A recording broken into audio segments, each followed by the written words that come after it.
Heat Seekers, we are back with the last tier video of week 1, the tight ends. If you like this content, please hit that like button and let's get right to it. Tier 1, volume, baby. Travis Kelce, Mark Andrews, Kyle Pitts, all going to get a ton of action. There's nothing really more to say about these guys. They're going to get the volume. They're going to have the touchdown upside in the red zone, and they are just elite athletes. Get them in there. And 2, we have some question marks, right? Darren Waller, is he healthy? How is the dynamic with him and Devontae Adams going to work? George Kittle, how is it going to work with Trey Lance? Not entirely sure yet. Dalton Schultz should be similar to what he was last year. There's not a whole lot that has changed around except for Amari Cooper leaving, which actually may open up a little bit more opportunity, but he should be good. Dallas Goedert is a guy that I'm really high on. I think that he could finish as a top 4 tight end this year in that Eagles offense.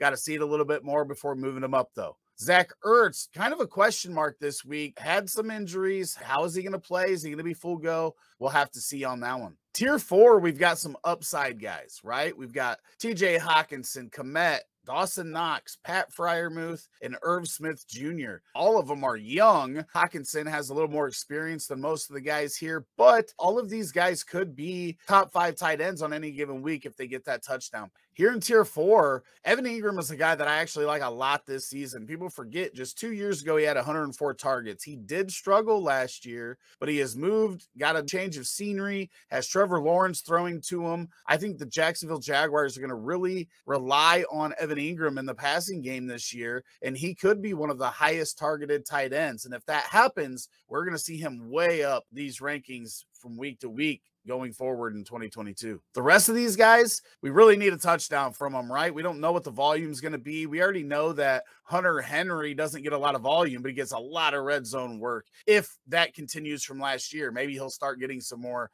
between the 20 work this year, which would greatly benefit. He would immediately move up to top 6 to 7 tight end status on a week-to-week basis. Mike Gesicki, how is Tyreek Hill going to affect him and his usage? With Tyreek and Waddle both there, not exactly sure how that's going to affect Gesicki, but we know he's got big upside week to week. Then in tier 5, we've got a lot of guys that we just don't know. They've either moved teams or they've just taken over the role, quarterback changes. We know that after you get past the first 5 or 6 tight ends, it's real hard to gauge from a week-to-week standpoint on who's going to be the one that stands out for this week. Albert O is a very athletic tight end that we expect to see some fantasy production from this year, but how is that going to play out? Russ Wilson could take this guy to the moon, but got to see it before we put him up too high. Gerald Everett in Chargers offense with Herbert throwing to him could be huge. Logan Thomas is my favorite of this group. He was a tight end 4 just 2 years ago, was